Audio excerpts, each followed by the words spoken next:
Ahora en Iquique al Día estamos con Manuel Fernández, Seremi de Salud, durante el gobierno de Sebastián Piñera, con quien vamos a conversar sobre el balance de su gestión de lo que ha sido la pandemia del COVID-19 aquí en la región de Tarapacá. ¿Cómo está, Seremi? Bastante bien, terminando un desafío importante en estos últimos siglos, que es instalar al equipo de la Seremi en unas nuevas instalaciones. Hoy día estamos en ella y la verdad las cosas que bastante contento porque logramos establecer que toda la Seremi pudiera tener un marco institucional a partir de un edificio que nos va a permitir dar un mejor servicio para la población. Seremi, bueno, se cambian de edificio, una etapa nueva uno podría decir, pero se cierra otra etapa que es su gestión en la Seremi de Salud. ¿Cuáles son sus sensaciones ya un poco en este contexto en que deja este cargo? Bueno, ha sido un periodo difícil desde la perspectiva sanitaria, no por lo que pasa en Tarapacá exclusivamente, sino por todo lo que ha vivido el mundo desde los últimos 2 años. La verdad es que creo que el mundo, y así lo ha reconocido la institucionalidad mundial de salud, como es la Organización Mundial de la Salud, que el mundo no estaba preparado para una pandemia, no de estas características. Y desde esa perspectiva, sin duda que ha sido mucho trabajo. Hemos tenido periodos de mucho trabajo, de muchas sensaciones de frustración, otras con mucho alivio, en algunos con relativo éxito, pero ha sido, un periodo muy intenso desde lo laboral. Y sin duda que el equipo con el que he estado trabajando, ya sea en el ámbito de la salud pública, el equipo nuevo que ha significado tener que disponer de aduanas sanitarias, residencias sanitarias, equipos de trazabilidad, equipos que en tiempos normales no los tiene la Seremi de Salud, ha significado, el poder contar con los recursos para poder llevar a efecto todas las tareas que la pandemia ha pedido. Pero la Seremi de Salud tiene muchas labores que realizar durante años normales, y desde esa perspectiva también todo el equipo ha tratado de dar las atenciones necesarias que se requieren, sobre todo en el ámbito de lo que son las fiscalizaciones, las formalizaciones, las autorizaciones sanitarias, y en general, lo hemos dicho, la vacunación ha sido el gran desafío, pero también el gran protector para estos tiempos de pandemia. De hecho, uno siempre ha recordado en años normales, por llamarlo así, el Seremi de Salud siempre está ahí en la fiscalización de los restaurantes, de los alimentos, en estas mismas fechas, cuando van a las librerías a fiscalizar los útiles escolares, pero ha sido una gestión poco corriente. ¿Cuál es el balance que usted realiza en general de lo que fue la pandemia desde 2020, ya cuando se presentaron los primeros casos, también cuando se suspendieron las clases a mediados de marzo? Bueno, nosotros, como Ministerio de Salud, la Seremi de Salud es un órgano desconcentrado que representa al Ministerio en la región. Iniciamos desde enero del 2020, ya aproximaciones con el gabinete del gobierno regional en torno a señalar la importancia que se estaba viendo de esta situación que generaba el COVID-19. En ese momento ni siquiera se llamaba COVID-19, ¿sí? Y desde esa perspectiva, irnos preparando para lo que pudiera ser. Pero como lo dije hace un momento, la verdad las cosas que el mundo no estaba preparado para, ni nos habíamos enfrentado en 100 años a una pandemia de esta naturaleza, y por lo tanto claramente tuvimos que ir generando acciones conforme eran los lineamientos que llegaban desde el nivel central. Y sin duda que al principio mucha incertidumbre, recordar que teníamos un escenario en el que existían cuarentenas, donde la población fue limitado su capacidad de desplazamiento, y en ese sentido obviamente era un escenario totalmente distinto, pero que contaba además con la validación por parte de la población, en el sentido que mucha población hizo cuarentena en forma voluntaria y otras personas obviamente tuvieron que verse sometidas en términos de mantenerse en sus domicilios. No teníamos vacuna. Sí, en ese momento, en muchos casos, no teníamos claridad en términos de los tratamientos terapéuticos que requerían. Había que estar preparando la red asistencial también para lo que significaban el aumentar la capacidad de camas UCI, proveer de ventiladores mecánicos. Acá hubo un trabajo que se hizo muy de la mano con el delegado, en ese momento era el intendente regional, con el director de servicio, don Jorge Galleguillo, y también con la empresa privada para poder también traer recursos adicionales como son los ventiladores que se donaron, y también poder soportar más de 50 camas UCI que en ese momento nunca se había visto la necesidad de la región de tener. En general, esa primera etapa fue una etapa, en la cual existía de mucho aprendizaje, y desde la perspectiva de la salud pública desde lo que es el equipo de epidemiología, obviamente consolidando un trabajo en torno a lo que es la investigación epidemiológica, la definición de los contactos estrechos. Esas fueron las primeras, digamos, etapas de la pandemia. Hablemos desde el mes de marzo, cuando nosotros tenemos nuestro primer caso, hasta más o menos septiembre del año 2020. Y luego, con un cierto nivel de estabilidad, tenemos que enfrentar un año 2021 donde vuelven a aumentar en forma explosiva los casos. Ahí ya estábamos hablando de una variante distinta, tuvimos que empezar a dar a conocer las distintas características de lo que significaban las mutaciones del SARS-CoV-2. En ese momento era gamma la que nos estaba haciendo sufrir y obviamente aumentaron los casos en forma explosiva. Y ahí también se vino fuertemente un aumento de la mortalidad en la población nuestra, particularmente en adultos mayores y personas con ciertas enfermedades de tipo crónicas. Pero también en ese 2021, inicio del 2021, viene la gran noticia de que ya partimos con el programa de vacunación. Y sin duda que esa etapa donde empezamos a ver que el país suministraba, digamos, las vacunas, se veía provista de distintos laboratorios, de distintos países, la verdad las cosas es que fue consolidando este trabajo de vacunación que hoy día nos tienen con más de un 92% de la población con a lo menos dos dosis y también avanzando, digamos, en lo que son los reforzamientos. Pero terminamos el 2021 y nos enfrentamos al Omicron. Y el Omicron, otras características, donde efectivamente el número de casos y contagios se vio explosivo. Hay una explosión de casos COVID que se dio, digamos, en aproximadamente 4 semanas y luego volvemos hoy día a estar en una situación donde se ha ido reduciendo los números de casos. Pero la verdad las cosas es que ha sido un trabajo muy intenso, los equipos tanto de la red asistencial, y agradecer el trabajo y el esfuerzo que ha hecho las municipalidades con sus equipos de salud, el personal de la atención primaria, cómo no reconocer el esfuerzo del personal de salud del hospital, pero también reconocer, y desde lo que me toca mi tribuna, a todo el equipo de la CRM de Salud que ha estado, digamos, durante toda la pandemia haciendo todo el trabajo que no es asistencial propiamente tal, pero que sí tiene una importancia relevante, como es, por ejemplo, las investigaciones, el poder aislar a los pacientes que están con COVID, la gente que está trabajando en la residencia sanitaria para asegurar que esa persona que no tiene los medios pueda, digamos, tener un aislamiento sin riesgo para el resto de la comunidad. En general, digamos, ha sido intenso, muy intenso.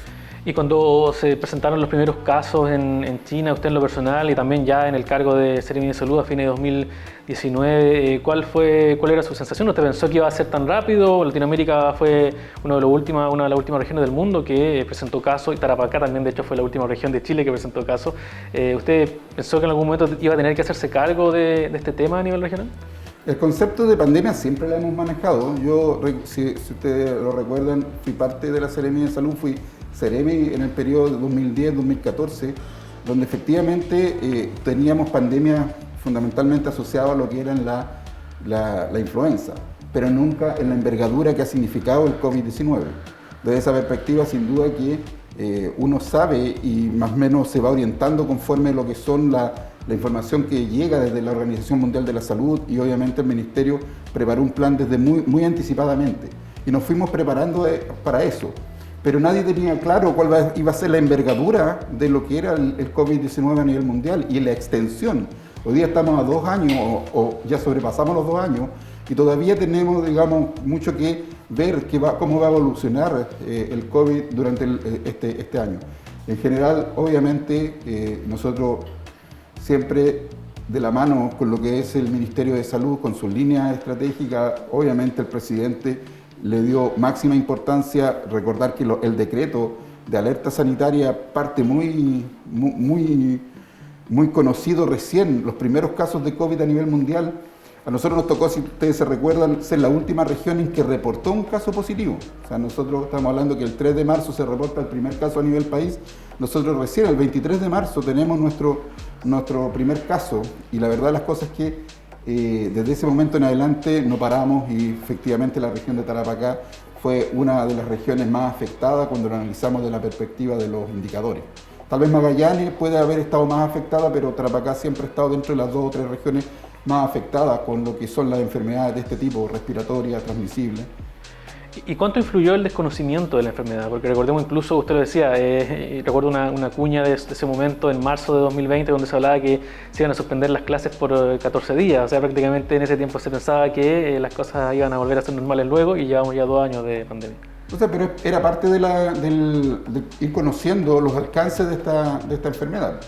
La verdad, las cosas que yo creo que parte de la incertidumbre que generaba los primeros casos de COVID también generaron en la población una sensación de autocuidado, de autopreservación, y por lo tanto fue más fácil aplicar medidas como eran las cuarentenas.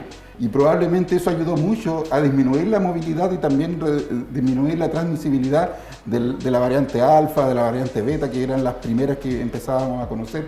Y desde esa perspectiva, sin duda que uno tiene que entender que estos procesos que son epidemiológicos, que son sanitarios, tienen una fuerte composición conductual o mejor dicho comunitaria. Va a depender, el virus se va a mover conforme se mueva la población. Lo hemos dicho en reiteradas oportunidades que la movilidad, lo que son las actividades sociales que se realizan, si no tienen las medidas preventivas que se han ido conociendo y que se han ido implementando, la verdad es que siempre implican un riesgo mayor de transmisión del COVID. Desde esa perspectiva, la verdad las cosas es que este COVID-19, el SARS-CoV-2, a nosotros como mundo, como humanidad, nos ha puesto, digamos, en un escenario muy distinto. Y por eso, digamos, es que también se tiene que relevar el esfuerzo que se han puesto en distintos actores, como puede ser la industria farmacéutica, la industria, digamos, que ha producido vacunas que antes probablemente hubieran demorado años en tener una solución. Y usted lo decía, ¿cómo valora el comportamiento de la ciudadanía? Porque al final, claro, esta es una enfermedad nueva para todos. Tuvimos en 2020 5 meses de cuarentena, desde mayo a octubre. La gente de algún modo en un principio la respetó, después ya no la respetaba tanto. Y ahora, claro, hemos pasado una etapa de mayor apertura con el proceso de vacunación, pero ¿cómo ha visto la colaboración de la ciudadanía para contener los contagios? O sea, efectivamente la primera etapa de la pandemia, el plan paso a paso tenía otro contexto, pero el contexto era más restrictivo, con más posibilidades de poner medidas muy fuertes y muy severas como lo eran, digamos, las cuarentenas. Y desde esa perspectiva, efectivamente, es esa necesidad que se nos genera a nosotros como región por tener condiciones de base, determinantes sociales, que en la práctica puede ser el hacinamiento, por ejemplo, o el aumento que han tenido el tema de las tomas, la falta de agua potable, un conjunto de situaciones que hacen más fácil la transmisibilidad del virus, sin duda que nos condiciona. Pero también, y esto lo vimos a nivel país, la gente necesitaba trabajar, la gente necesitaba, digamos, apoyos para poder sostenerse en pandemia. En algún momento empezaron a faltar recursos alimenticios y por lo tanto la gente requería, digamos, el poder tener cómo resolver, y eso implicaba muchas veces que nos encontrábamos con la disyuntiva que estábamos en cuarentena pero la quebradilla estaba llena, por ejemplo, para poner un ejemplo. Pero de esa perspectiva obviamente también teníamos que ir equilibrando aquellas acciones que tenían que ver con restringir al máximo ciertas libertades, pero por otro lado también el considerar que las personas tienen necesidades que deben ser satisfechas, y si desde esa perspectiva no se logra hacer desde el Estado, las personas van a buscar las formas como ver satisfecha la necesidad. ¿Y cómo fue enfrentar otra crisis, que fue la crisis migratoria, que quizás usted tampoco lo tenía pensado, pero a fines de 2020 ya comienza a verse una crisis de personas, la mayoría de ellos de nacionalidad venezolana, que ingresan a Chile, y se da en su inicio una respuesta más sanitaria, que ahora actualmente tiene un cariz más del tema de la seguridad pública, el resguardo de la frontera, pero ¿cómo fue enfrentar esa crisis también? Bueno, está en directa relación, recordar que desde el inicio de la pandemia el Ministerio estableció restricciones para lo que era el ingreso al país. Desde la perspectiva de interior también se generaron las resoluciones que respaldaban esta misma situación, y las personas que ingresaban requerían hacer cuarentena. Y eso era lógico pensar que esas personas, al no tener, por ejemplo, un testeo, era necesario el poder, el tener que someterla a lo que es un aislamiento sanitario. Pero esto es un componente netamente humanitario, ¿sí? Uno tiene que ser claro en esa línea. Acá uno no puede solo separar y solo analizar la perspectiva desde lo sanitario o desde aquellas decisiones que se deben tomar conforme, porque lo que estábamos viviendo era algo que nunca se había vivido en la región de Tarapacá. que era comenzar a ver un flujo migratorio que la verdad colapsaba Colchane por un lado, por otro lado llegaban acá pero bajo condiciones muy precarias y por lo tanto con alto riesgo.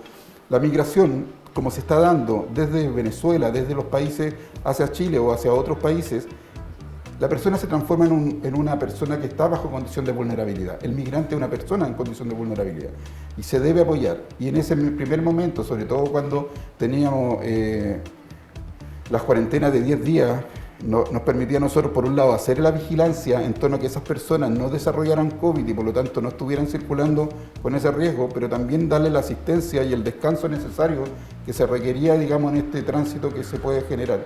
En ese tiempo, hablamos de agosto del 2020, comenzamos a ver el aumento de población migrante, particularmente desde Venezuela, por Colchane, que se sostuvo, pero en enero, febrero del 2021 vimos un crecimiento explosivo de ese flujo.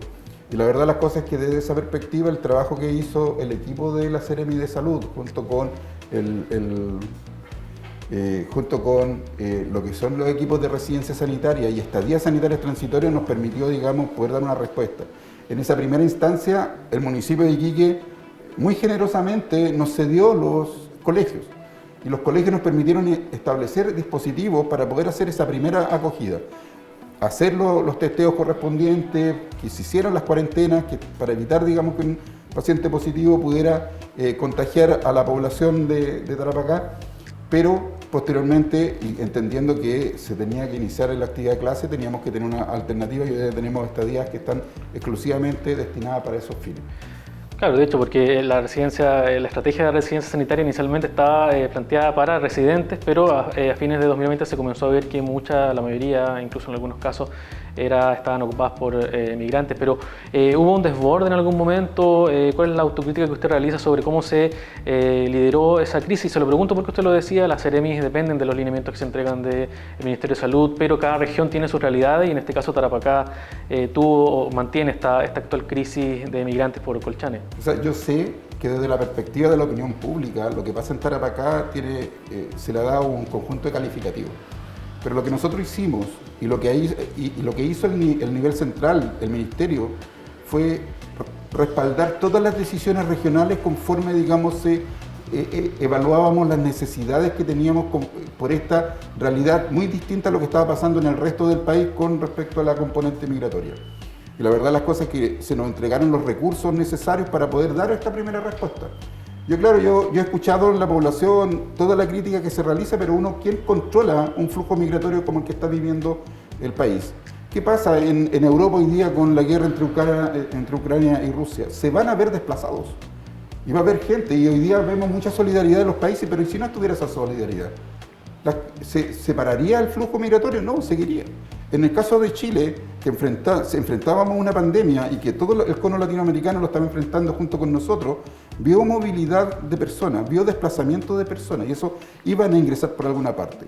A nosotros nos tocó enfrentarlo y desde esa perspectiva encontramos el apoyo de parte del nivel central, desde Interior y desde el Ministerio de Salud para poder generar una respuesta en torno a evitar que ese flujo migratorio significara un riesgo adicional para la población nuestra en el ámbito del COVID. Entonces, desde esa perspectiva, yo me abstraigo, digamos, de la crítica que se puede hacer en torno a lo que son los elementos y componentes migratorios. Pero desde la perspectiva sanitaria, yo solo agradecer, digamos, que el respaldo que encontramos en los equipos técnicos del Ministerio de Salud nos permitió, digamos, poder dar esta respuesta. Para terminar, Seremi, ¿cómo se entrega a la región de Tarapacá a las nuevas autoridades en el manejo de la pandemia? Ya el gobierno de Sebastián Piñera, ¿cómo va a entregar a la región de Tarapacá a quienes asuman ahora? Bueno, nosotros contentos en el sentido de que, si bien es cierto, y se ha criticado un poco el nivel de cobertura en que ha tenido la vacunación, nuestra cobertura sobrepasó la meta inicial que era el 80%, hoy día estamos hablando del 90%, 92, 93% de cobertura en lo que es el esquema primario. Estamos vacunando hoy día grupos etarios más jóvenes, a recordar que la vacunación se fue abriendo conforme existe evidencia que permite establecer que las vacunas son seguras para los distintos rangos de edad y por lo tanto se debe seguir trabajando en torno a a lo que es la vacunación. Pero hoy día existe una alta cobertura de vacunas de personas vacunadas en la población de Tarapacá. Por otro lado, nos encontramos con una situación epidemiológica donde los casos de SARS-CoV-2 por Omicron van bajando. Sí, abiertamente el Ministerio lo ha reconocido, el propio ministro Enrique París lo ha dicho, que Tarapacá hoy día orienta lo que va a pasar en el resto del país. Y lo que está pasando en el resto del país es que están bajando los casos, pero primero bajamos nosotros y hemos estado consolidando esa baja. Y desde esa perspectiva, tranquilo de que el trabajo se está realizando. Los equipos están conformados, hoy día seguimos teniendo equipos en aduana sanitaria, en residencia sanitaria, en estadía transitoria y también son los equipos de trazabilidad que hoy día están trabajando fuertemente para, en caso que pudiera haber una nueva ola, que uno no la puede descartar, podamos tener una respuesta oportuna. ¿Cuál es la recomendación que usted le daría a su sucesor, que tampoco ya no sabemos quién es, independiente de que el Ministerio desde Santiago va a dar las líneas de lo que se va a hacer en el manejo de la pandemia en el nuevo gobierno, pero cuál es la recomendación desde el cargo de Seremi que usted le daría a su sucesor? Primero que todo, desearle el mayor de los éxitos a la persona que tenga que asumir esta responsabilidad. Salud siempre es una de las principales necesidades que tiene la población. Segundo, indicar que el trabajo que se ha hecho durante todo este proceso de pandemia, incluso durante los 4 años, tienen un fuerte y marcado aspecto técnico. Acá se han seleccionado personas fundamentalmente por las competencias que se tienen y el esquema está asociado, digamos, a algo que está reconocido como exitoso a nivel nacional y a nivel incluso de otros países. Se reconoce cómo ha preparado, digamos, la pandemia. Y desde esa perspectiva, dejarse asesorar por los equipos técnicos, que son equipos de alta trayectoria, que no son ninguno nuevo, ninguno que haya llegado directamente conmigo, sino que en la práctica ellos han hecho la Seremi, ellos son la Seremi de salud. En la práctica uno lidera y uno marca, digamos, fundamentalmente con el liderazgo la orientación de lo que hay que realizar, pero quien tiene, digamos, el manejo de cada uno de los aspectos de la pandemia, así como cada uno de los aspectos, son personas que tienen años de trayectoria y que en la práctica hoy día, digamos, son servidores públicos, dejarse orientar por ello. Acá yo cuando llegué nunca desconfié que la asesoría que me estaban entregando era la más adecuada para cada uno de los aspectos. Y desde esa perspectiva la recomendación es escuchar a los equipos técnicos, que son los equipos que han estado trabajando, sobre todo en la pandemia, más de 2 años, poniendo el hombro, muchas veces dejando de dormir, no teniendo ni sábado ni domingo, pero sin duda tampoco me corresponde a mí indicarle al próximo, al sucesor, digamos, cuáles van a ser sus líneas. Él tendrá, digamos, un aspecto muy importante, yo solamente indicarle que acá existe un tremendo equipo de trabajo que ha demostrado, digamos, su entrega durante esta pandemia y durante los 4 años que ha significado, digamos, este periodo presidencial. Ya puede ser, Emi, muchas gracias por conversar con nosotros. Bien, pues gracias a ustedes por darme la oportunidad de esta última entrevista. Conversábamos con Manuel Fernández, Seremi de Salud del gobierno de Sebastián Piñera, sobre lo que fue su gestión de la pandemia del COVID-19 en la región de Tarapacá y también quien ha entregado recomendaciones y consejos para quien asuma en este cargo en el nuevo gobierno.